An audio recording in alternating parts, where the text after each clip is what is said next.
Glória a Deus, mais uma vez, juntos, para orarmos, para compartilharmos a palavra do Senhor.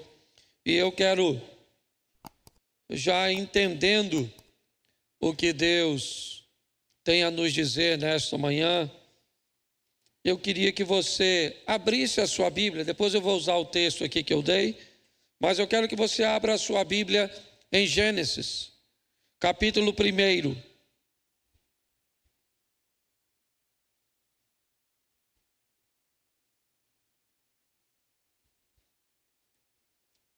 E observe bem esse texto. Esse é o texto da criação.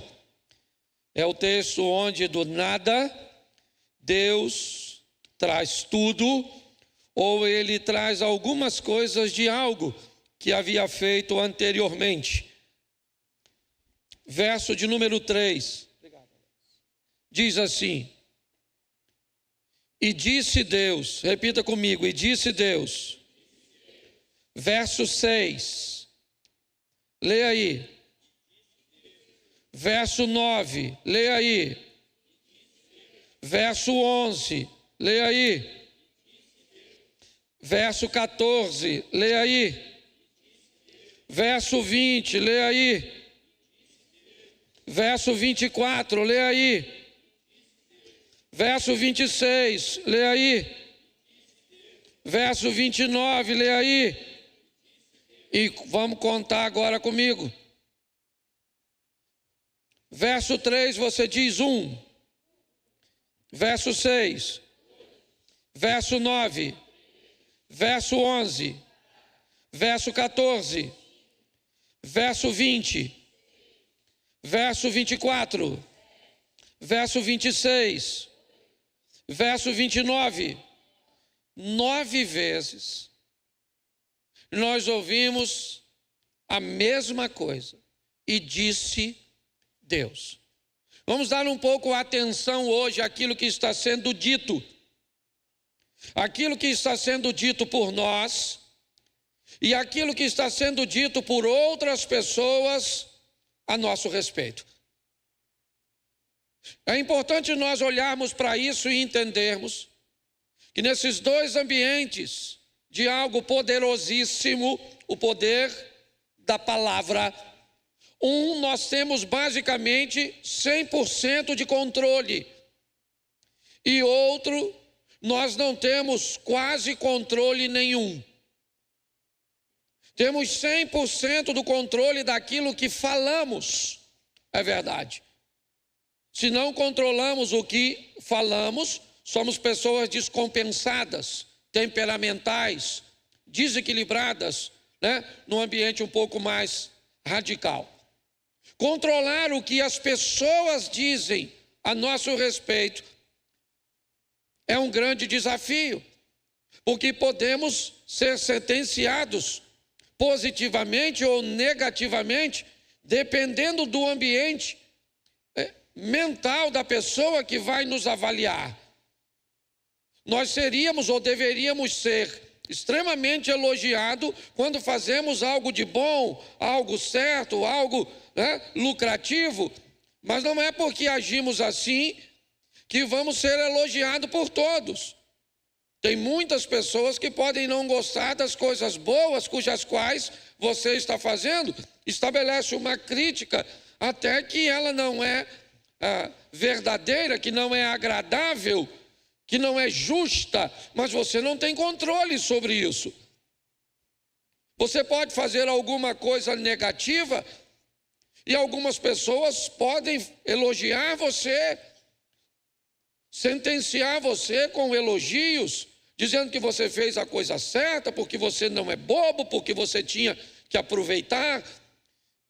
Então nós precisamos entender que esse é um ambiente poderosíssimo, um ambiente das palavras, das frases, o que dizemos. Mas precisamos entender esses dois fatores. O que eu falo a meu respeito, principalmente, e o que eu falo ao respeito dos outros, isso eu tenho 100% de controle, pelo menos deveria ter. E aquilo que as outras pessoas falam a meu respeito, sendo verdade ou mentira, sendo agradável ou desagradável, a nossa vida vai prosseguir. Então nós vamos olhar para este ambiente e vamos entender um pouco sobre isso, sobre como precisamos nos posicionar nesse ambiente onde as palavras são extremamente poderosas. Tudo aquilo que Jesus disse, ou tudo aquilo que Deus disse, perdão, estava se concretizando, estava vindo à tona, surgindo muitas vezes do nada. O que é isso? Um exemplo de como nós precisamos nos posicionar com as nossas palavras, mesmo em ambientes caóticos, mesmo em ambientes contrários. Nós precisamos entender e não vamos confundir isso simplesmente com a mentalidade positiva, com um otimismo. Não é isso, com frases de efeito, porque todas as vezes que vamos ver as coisas acontecendo, ela é sempre feita por um Deus que age de forma ordenada, né? Que tudo o que ele vai fazer é orquestrado, tudo o que ele vai fazer, ele tem um propósito, e muitas vezes é isso que nos falta. Nossas frases e nossos posicionamentos, nem sempre eles são sustentados por ações que vão fazer com que o milagre aconteça.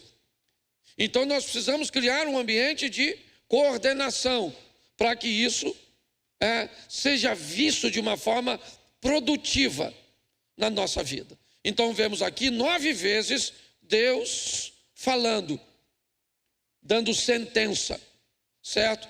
O aparecimento da luz, o surgimento da terra, o aparecimento da fauna, da flora e tudo aquilo que ele realizou, trazendo do nada, chamando à existência aquilo que não existe como se já existisse. Isso é uma definição de fé.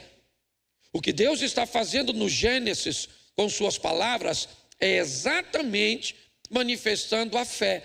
Olha só, aquilo que ele mesmo requereu de nós, dizendo que o justo viverá da fé e que sem fé é impossível agradar a Deus. Então nós estamos num ambiente de milagre, isso é verdadeiro. A questão é, estando no mesmo ambiente, vamos viver todos nós a mesma coisa? Eu preciso mostrar a você algo que Deus criou para todos nós e que é importante, talvez nós saibamos, mas nos passa por despercebido. Antes de Deus criar o homem, ele cria o ambiente para o homem viver. Esse ambiente é chamado de Éden, que também tem a conotação de paraíso. É paraíso porque tudo está organizado. É paraíso porque no paraíso o ambiente de sofrimento ele é praticamente nulo. Ele praticamente não existe, certo? E Deus cria esse ambiente antes de colocar o homem. Quando tudo isso acabar, nós saímos do Gênesis e vamos para o Apocalipse.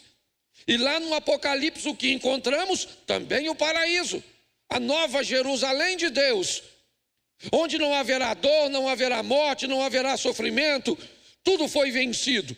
E o que tem lá? A mesma coisa que tinha no Éden, a presença de Deus.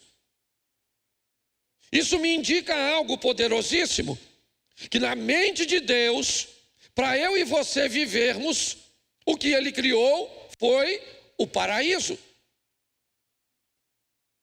Essa é a ideia de Deus, onde você vai viver no paraíso.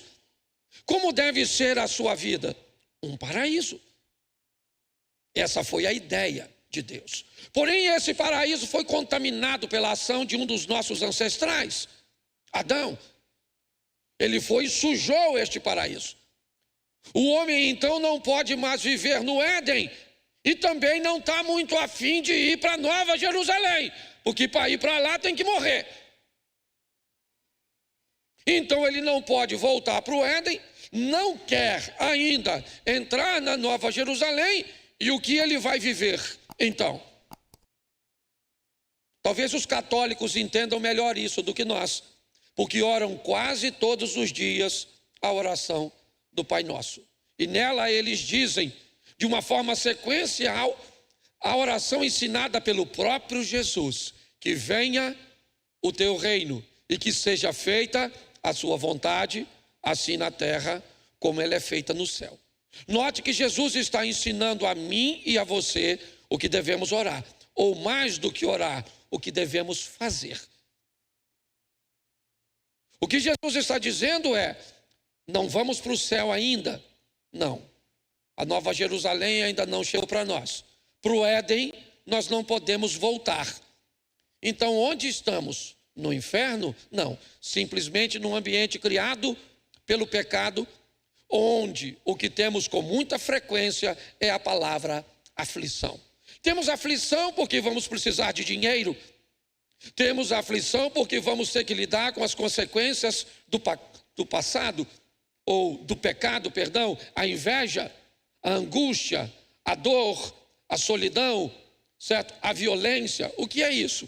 Isso é tudo efeito do pecado. Então vamos ter que lidar com tudo isso, conviver com tudo isso. Alguém quer ir para o paraíso? Sim. Hoje, não. Não posso voltar para ele porque não posso entrar no jardim do Éden. Ele está fechado por um anjo.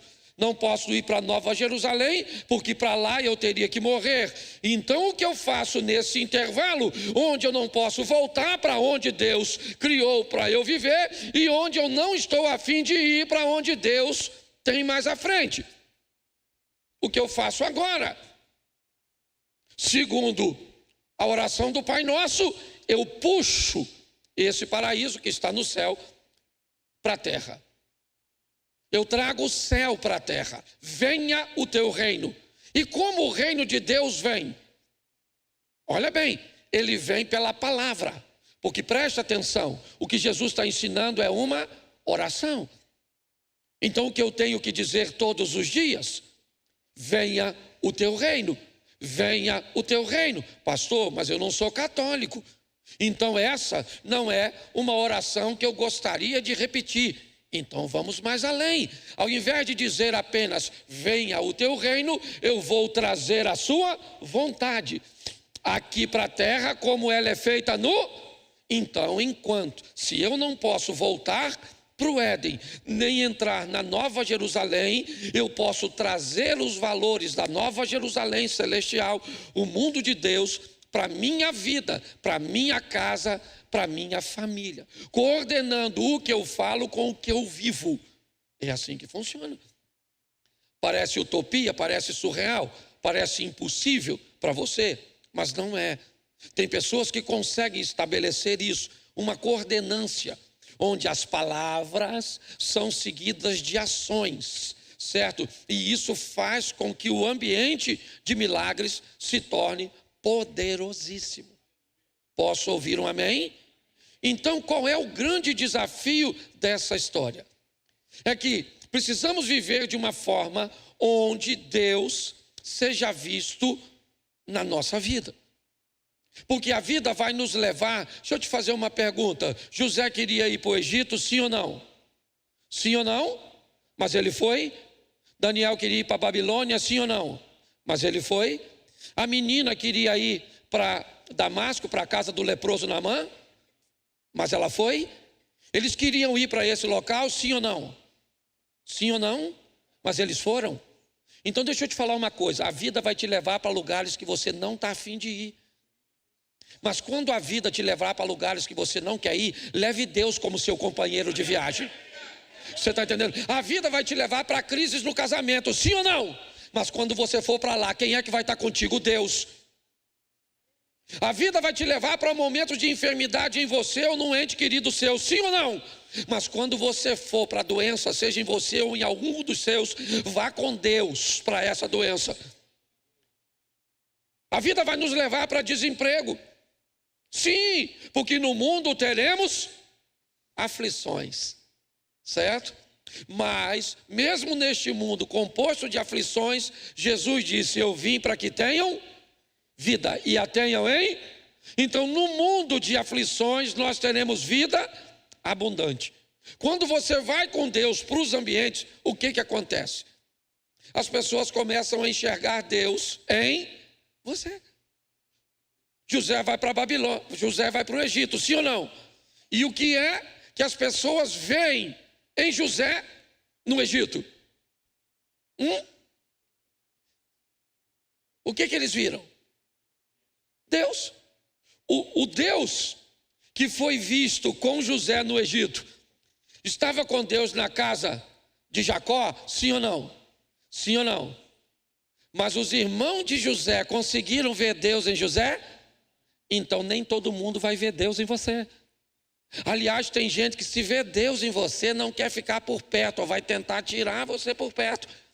Então você precisa entender que obedecer a Deus não vai agradar a todo mundo. Tem gente que vai querer se afastar de você exatamente porque vê Deus em você. Mas quando ele chega no Egito, o Potifar vê Deus em José, sim ou não? Olha que estranho, quem tinha que ver Deus em José não era o pai dele, os irmãos dele, os vizinhos dele, certo? Mas quando ele chega no Egito, o Potifar vê Deus nele, sim ou não? Aí ele vai para a prisão, e agora quem vê Deus em José? O carcereiro. Aí ele é apresentado ao faraó, e quem é que vê Deus? O faraó. Então nós precisamos entender como vamos nos posicionar. Daniel vai para a Babilônia, e quando ele chega lá, Nabucodonosor, a turma toda, o filho de Nabucodonosor, todo mundo viu Deus nele. Porque quando você chega com Deus, qual é o problema, gente? Eu vou falar, e estou falando de mim, tá bom? Não estou aqui mandando mensagem para ninguém, não. Às vezes a gente sai de um culto cheio de Deus, mas ele não vai assim até nossa casa. Às vezes no caminho ele fica. Quando você chega em casa, que você olha para o seu marido com aquele comportamento, aquele preguiçoso, infeliz, aquele irresponsável, você olha para aqueles meninos seus, você olha para a sua sogra, você olha para a sua vida, você abre a geladeira, se você gritar, dá um eco de tão vazia que a bicha está. Parece que Deus não foi. E esse é o grande desafio, certo? Para todos os lugares onde formos, olha o que Jesus disse: estarei convosco no manhã com Deus. Estarei convosco em todo o tempo. Ele disse que não ia nos abandonar. Então eu estou preparando você para te dar um texto que eu quero pregar, para você entender. Então todos nós precisamos de um milagre. É porque você normalmente acha que eu não preciso, porque você acha que eu não tenho problema. Mas fique tranquilo que eu penso a mesma coisa de você. Quando eu olho para a sua cara, Robson, eu penso, olha, o sorriso tranquilão. Robson não tem uma conta para pagar, não tem um problema com a esposa, os filhos tudo gente boa, os negócios tudo em dia. Você está entendendo? Tá certo? Então eu acabo tendo inveja de você, Robson. Cada um de nós temos nossos problemas, sim ou não? Mas também nós não estamos aí para mostrar nossa intimidade para todo mundo.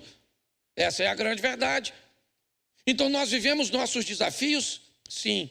Nós vivemos nossas adversidades? Sim. Mas eu preciso mostrar a vocês como nos posicionar. E é isso que eu quero mostrar na minha mensagem de hoje.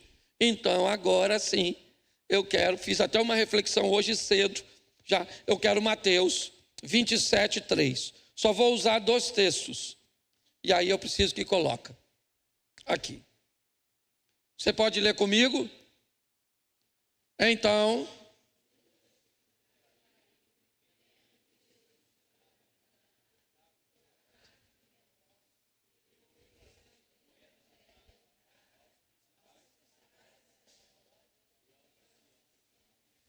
e somente até aí. Agora você fecha os seus olhos. Senhor nosso Deus e Pai, continua falando conosco. Muitos de nós viemos aqui apenas fazer uma manutenção, mas outros viemos aqui porque não temos a quem recorrer senão o Senhor. Então, em nome de Jesus, que se cumpra em nós, de acordo com a tua bondade e misericórdia, aquilo que nós necessitamos hoje.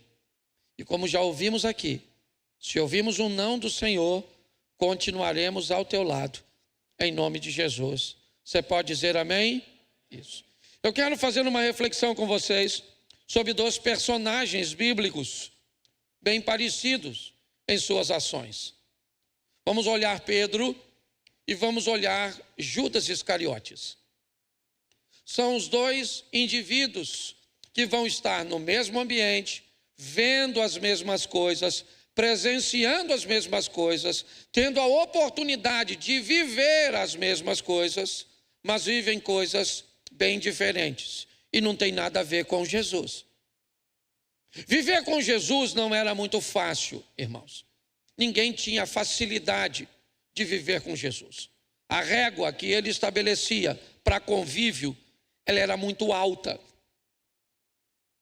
Isso fazia com que todas as pessoas que vissem Jesus já identificavam que ele era diferente dos demais. Um belo dia mandaram os guardas prendê-lo. E os guardas foram prender Jesus, mas Jesus estava discursando no momento.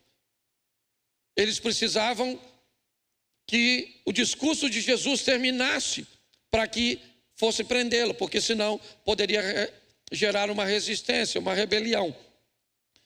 E eles param para ouvir Jesus.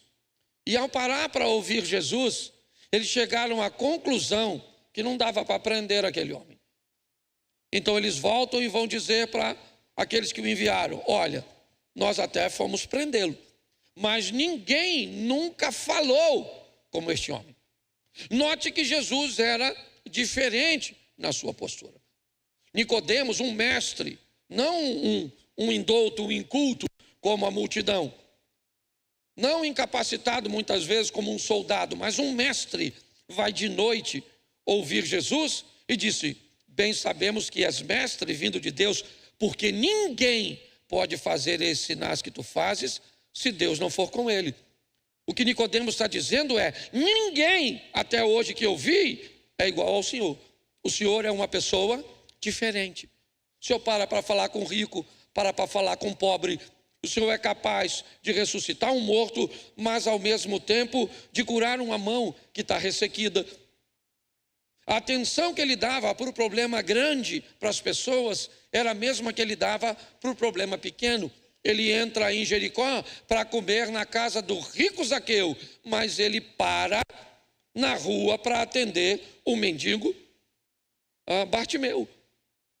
Então a maneira com que Jesus vivia era uma maneira muito desafiadora para todos, inclusive para os discípulos, inclusive para nós. É muito difícil para nós convivermos com Jesus o tempo inteiro.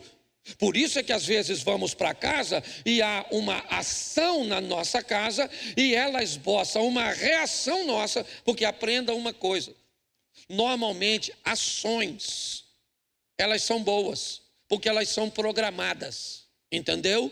O agir não é tão desafiador, o problema é o reagir. Suponhamos que eu saia para dizer algo ao Sidney, então eu vou ter uma ação de falar algo com o Sidney. Mas quando eu falo com o Sidney, ele não gosta do que eu disse. E aí ele tem uma reação à minha ação.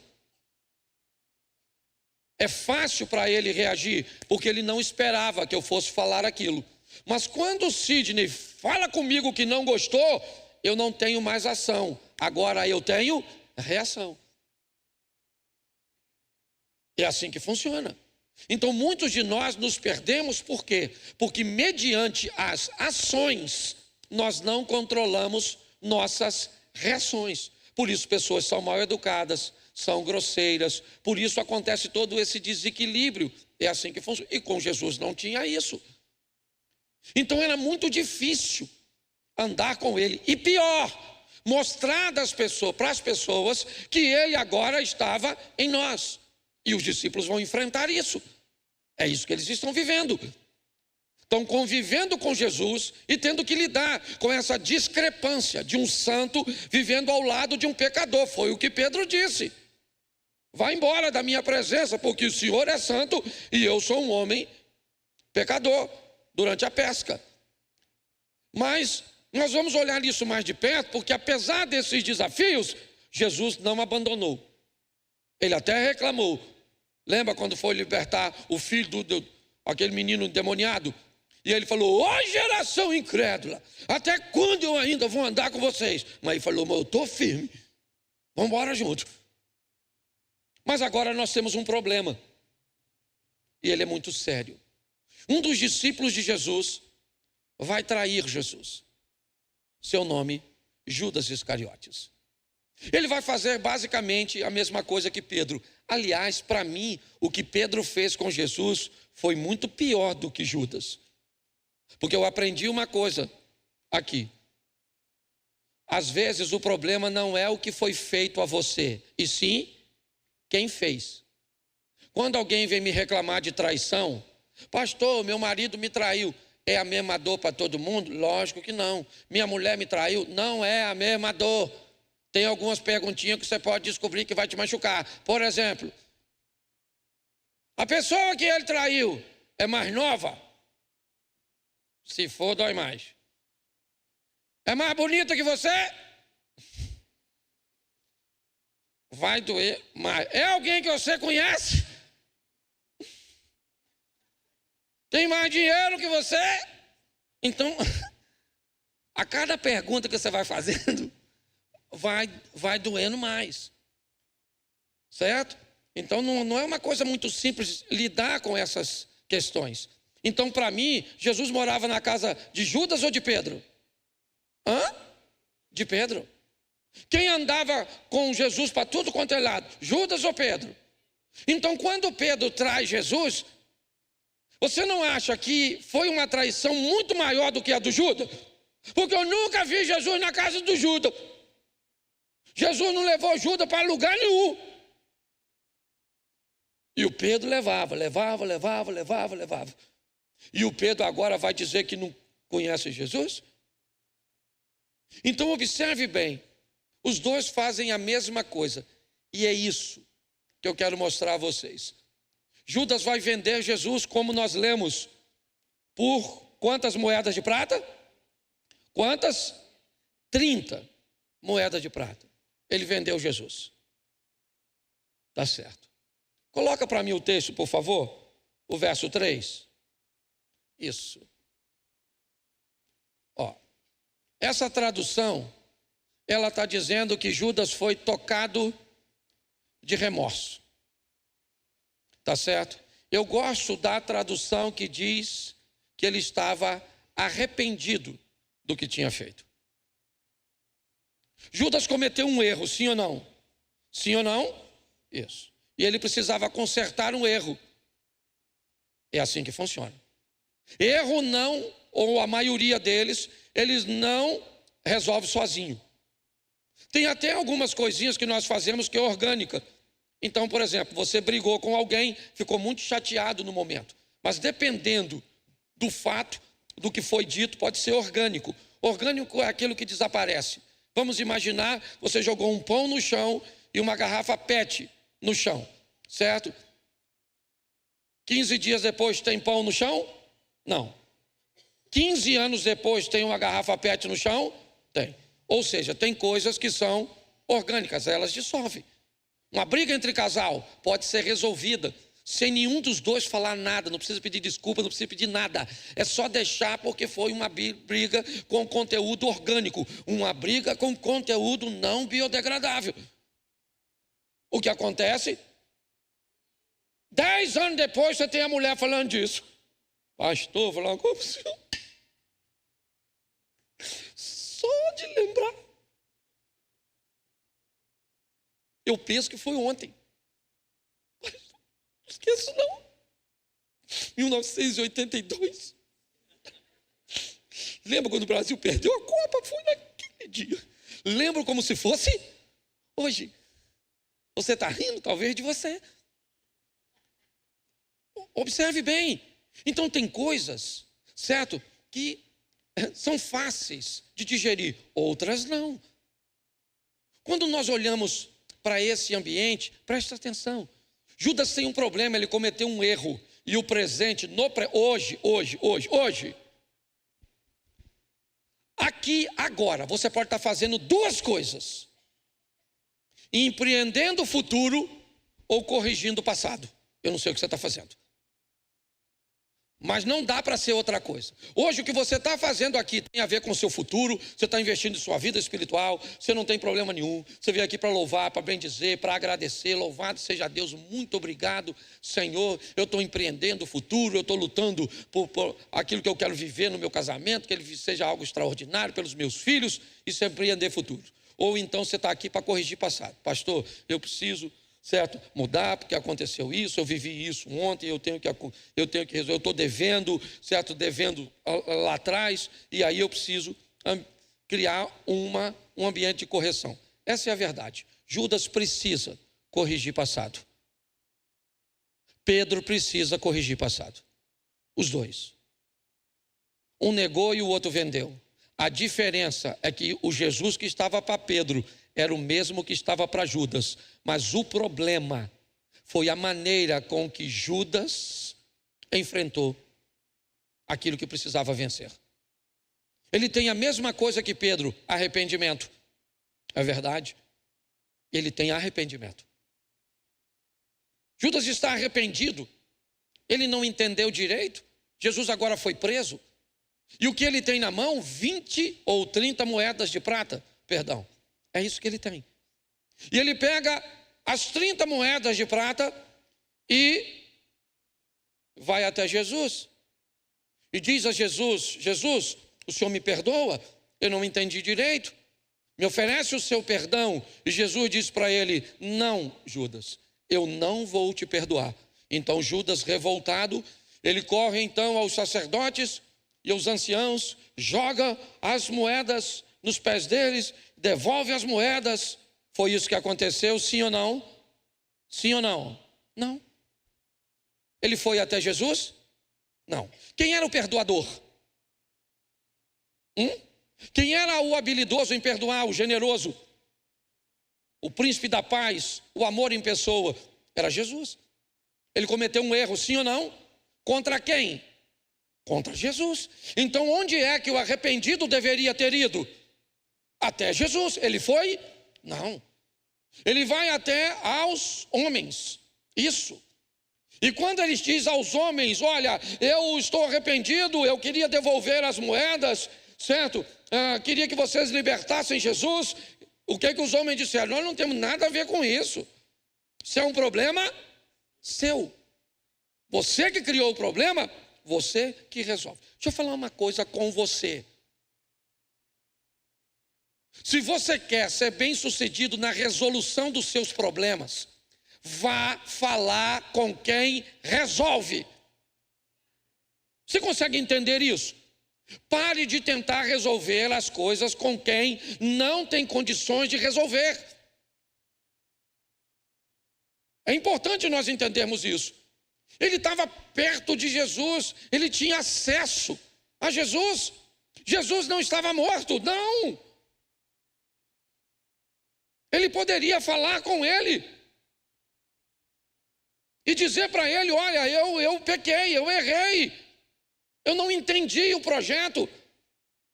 E ele teria acesso ao perdão, mas ele não fez. E quando ele vai até os sacerdotes tentar corrigir e não consegue, vai piorar. Porque agora ele pega as 30 moedas e atira.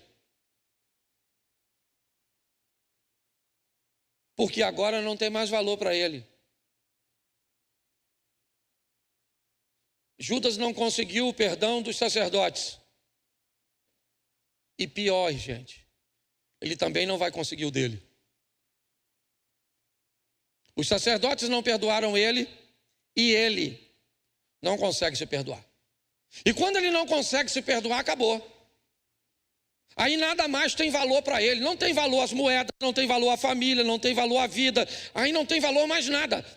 Nada mais faz sentido para alguém que não consegue entender o plano de Deus e não consegue acessar o perdão de Deus. Às vezes o seu milagre não chegou, não é por falta de fé, é porque você não consegue se perdoar. Então isso ainda está ocupando um lugar no seu coração. E preste atenção, está tudo interligado. Uma mágoa no seu coração pode atrapalhar a sua vida financeira. Um desequilíbrio na área financeira pode atrapalhar a sua cura. A estrutura ela é totalmente entrelaçada. Então nós não temos como separar isso. Então quando Judas olha para aquela situação e tenta achar misericórdia nas pessoas, ele não consegue. Mas então eu vou procurar em Jesus. Senhor, eu preciso que o Senhor me cure. Por que eu preciso que o Senhor me cure? Porque eu tenho traumas, eu tenho dificuldades causadas por questões de paternidade, por questões de abandono, por necessidades, por abusos, por traições. Eu não sei quais são.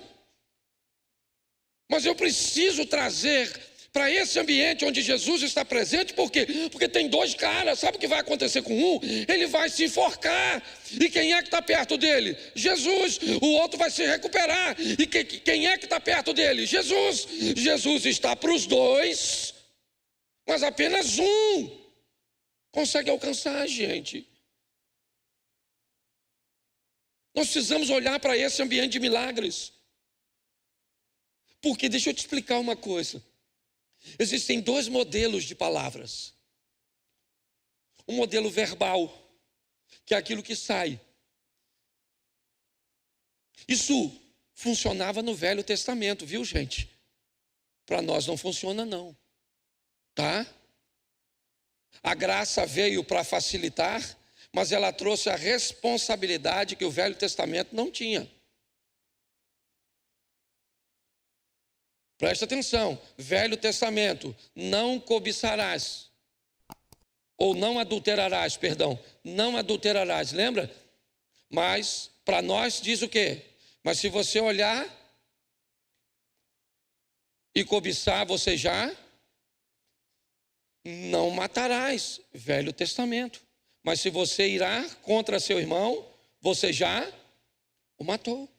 Você consegue entender a responsabilidade que nós carregamos hoje?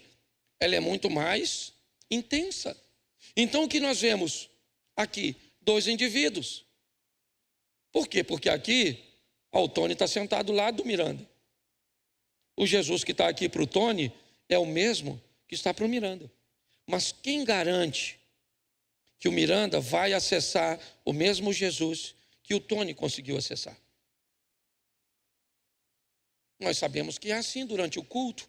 Um culto pode ser altamente milagroso, extremamente transformador para algumas pessoas e praticamente insignificante para outras. O culpado é Jesus? Não.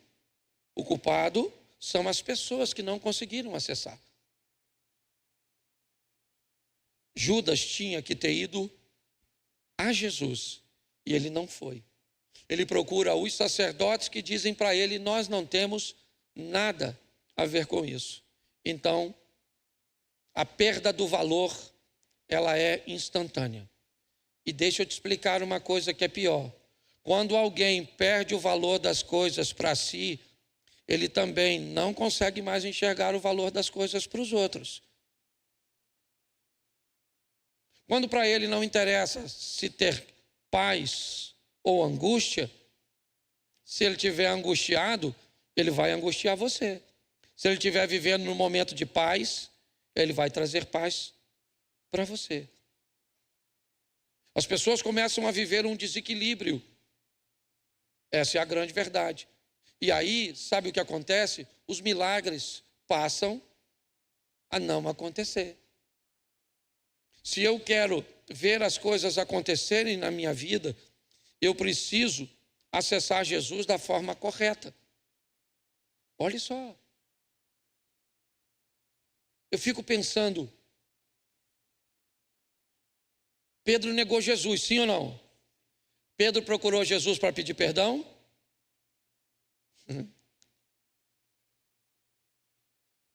Judas procurou Jesus para pedir perdão? Não. Pedro procurou? Me ajuda aí, mexe na memória do que você conhece da Bíblia. Pedro procurou Jesus para pedir perdão? Não. Pedro também não procurou Jesus. Mas Pedro não se afastou do ambiente que estava. Pedro não disse, eu vou morrer. Pedro não foi tentar tirar a sua própria vida, porque se ele fosse, ele teria conseguido, sim ou não? Se Pedro quisesse se suicidar, ele teria suicidado, sim ou não? E se Judas quisesse ter sido perdoado, ele seria? Então a decisão é sua. Deus te trouxe hoje aqui, você não está aqui por acaso. Então não dá para ficar carregando isso. Eu vi uma coisa aqui, até do preletor de hoje, que pregou aqui a última vez. Ele falou algo que eu nunca tinha parado para pensar. Ele disse, você sai com um saco de arroz do mercado, num braço, ele pesa 5 quilos, certo? 5 quilos. Ele diz, você vai andando. Depois de um tempo, você pega a sacola de arroz e faz o quê? E troca para outra, porque essa aqui já não consegue. E por que ela não consegue carregar? Por que ficou pesado? O peso do arroz aumentou? Ele continua sendo 5 quilos? Mas o que foi que aumentou? A distância que a pessoa está carregando. Às vezes o problema não é o que você está carregando, é quanto tempo você vem carregando isso. Há quanto tempo você vem carregando isso? Há quanto tempo esse negócio está no seu coração? Você não mostra para ninguém? Eu sei. Eu também sou igual a você. Se chega alguém na minha casa, eu não levo na cozinha. Porque normalmente é uma louça que está suja. Um negócio está em cima do fogão. Eu levo na sala de visita. Almofadinha. Tudo bonitinho, menino. Cata isso no chão. Fulano tocou a campainha. Não é? O pastor vai tomar um café na sua casa. Você vai dar um café para o pastor Sidney num copo de geleia? Não. Você vai passar uma água rápida naquela xícara que faz 25 anos que não está usada. Porque quem foi lá foi o pastor. Então você quer mostrar o... Mas essa não é a nossa realidade. O dia a dia o bicho pega. Entendeu? O desafio é grande. Então você precisa de um milagre, eu também preciso. Você não precisa falar comigo, eu não vou falar com você. Mas beleza. Nós não estamos aqui para reclamar um com o outro. Só que Jesus está aqui, você veio aqui. Ele pode fazer o milagre que você precisa. Agora, por favor, pastor. Meu marido, pastor. Eu nem sei mais se ele muda. Eu já sei que não muda. Se você que é dona do produto já deu uma sentença ruim para o seu filho, para o seu casamento, pastor, sabe, eu estou com os exames aqui, pastor. Eu vou morrer. Tchau. O que você está querendo? Que eu faça o ato fúnebre?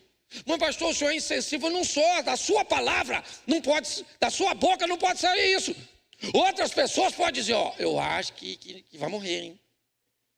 Mas você não pode. Você não aprendeu isso aqui hoje? Você vai falar, ó, os exames estão ruins. Senhor. Só o Senhor. Eu não vou nem olhar isso aqui. Fazer igual a Bíblia diz, eleva meus olhos para o monte, não para os exames. Porque se eu levar os olhos para os exames, eu já fui. Só que não é só o que nós falamos, não é só o que nós sentimos, é o que nós fazemos. Então você vai sair daqui hoje, sabe o que vai acontecer? Você vai montar um cenário para o milagre acontecer. Entendeu? Não sei onde. É no quarto do seu filho. Vai lá naquela coisa. Vai lá, pega um pouco desse óleo aqui, moe a mão mesmo, vai com a mão suja, se não tiver recipiente. Passa no travesseiro dele assim e fala, Senhor, é hoje, hein?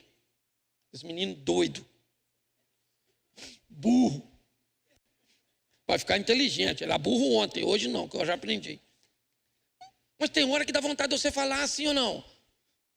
Tem hora que dá vontade de você falar, não quero mais. Você acha que é só você? Você acha que é só você que não tem vontade de vir na igreja nos dias de culto? Já pensou assim? Quer saber de uma coisa? Dá para ser crente em casa. Perto dessas pessoas, não quero mais. Não quero mais. Estou cansado da fofoca, estou cansado disso, estou cansado. Eu vou ficar aqui dentro de casa e vou para o céu. Você pensa que é só você. Eu não tenho. Já tive muitas vezes. Tem muitas vezes que eu venho para cá pregar. Já saí de um culto onde todo mundo foi embora rindo e eu fui para casa chorando. E bola para frente, passou. Hoje estou vivendo momentos um pouco melhores em algumas áreas, mas entra na internet, estou apanhando igual boi ladrão. Por quê? Porque fiz algo que não devia. Você acha que eu deveria ter feito aquilo? Postado aquela abençoada. Não devia. Eu não sou de esquerda, mas estou parecendo. E se eu não estou parecendo, estou igual Davi, vou apanhar de si meio. Toma-lhe pedrada, toma-lhe pedrada. E é só esperar que uma hora vai passar. Então não adianta reclamar daquilo que nós mesmos fizemos. E só para desabafar com vocês aqui, o abençoado de Eduardo Paes ainda faz um vídeo agradecendo, e eu que nem vídeo gravei para ele. Eu já nem sei se é Deus ou Satanás que está querendo agir a meu favor. Mas é meu amigo, não, ele é meu amigo, a gente almoça junto, mas eu não concordo com um montão de coisas que faz. Mas eu estou aqui na igreja, eu tenho um montão de gente que eu não concordo com o que faz. Certo? Mas eu errei, sim ou não? E agora eu vou apanhar. Eu posto lá o culto da igreja, alguém escreve assim, Dudu. E agora eu estou rindo. Eu tenho que rir, porque minha vida continua. Eu saio na rua, alguém me faz uma crítica. Sabe o que acontece com a minha vida? Continua. Eu saio na rua, alguém me faz um elogio. Sabe o que acontece com a minha vida? Continua. Minha vida tem que continuar. Quer com elogios, quer com crítica. Então, meu irmão, o que você está vivendo hoje não vai te parar.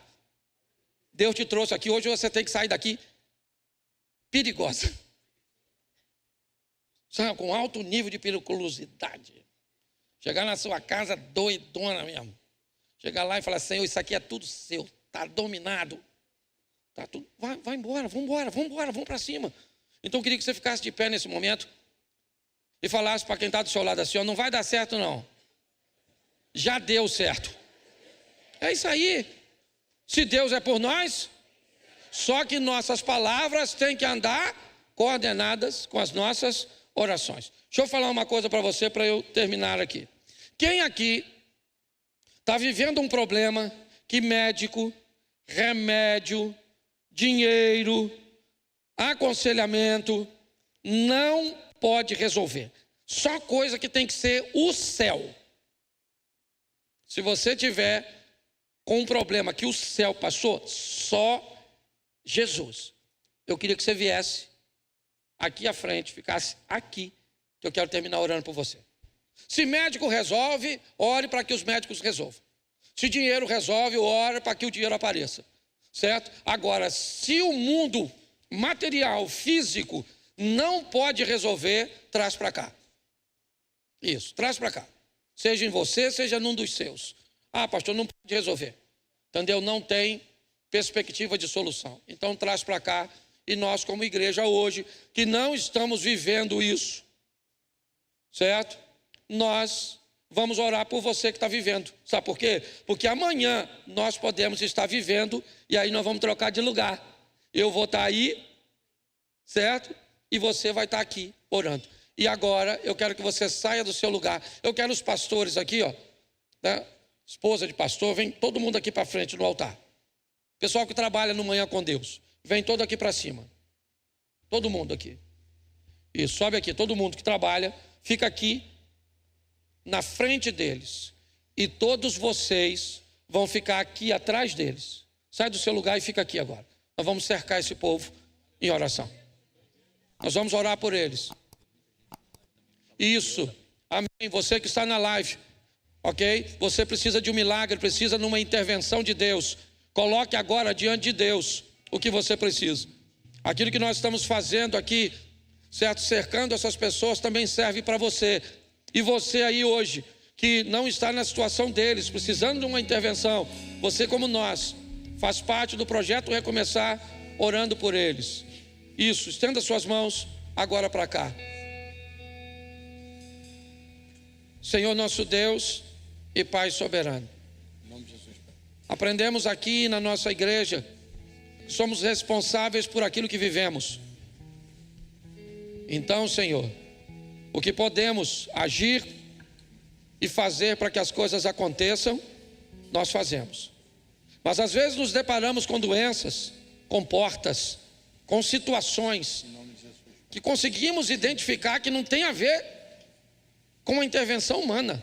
Homem não resolve, dinheiro não resolve, remédio não resolve, advogado não resolve. Mas nós sabemos que tem um que resolve. E esse alguém é o Senhor. Então agora nós queremos entregar os nossos irmãos em tuas mãos nesta manhã. Tem gente aqui que tem gente hospitalizada. Tem gente aqui que está vivendo portas fechadas e que não consegue abrir, já tentou de tudo. Mas em nome de Jesus Cristo Nazareno, nós oramos agora por essas pessoas aqui presentes e aquelas que estão nos acompanhando na rede social. Elas também fazem parte da nossa oração. E em nome de Jesus nós pedimos ao Senhor, por tua misericórdia, pelo teu cuidado, pelo teu amor, pelo teu carinho, pela tua bondade e mais do que tudo, por tua graça, um favor cujo qual nós não somos merecedores. Envia anjos agora.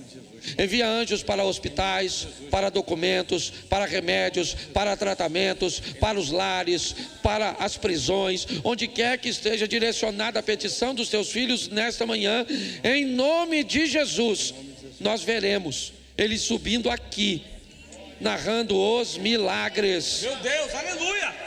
E nós profetizamos sobre os nossos irmãos vitória. Hoje é uma manhã de vitória para você. Hoje é uma manhã de vitória para o seu casamento, uma manhã de vitória para os seus filhos, para os seus negócios, porque Deus está aqui. A igreja pode dizer um amém? Amém. Glória a Deus, você aplauda ao Senhor.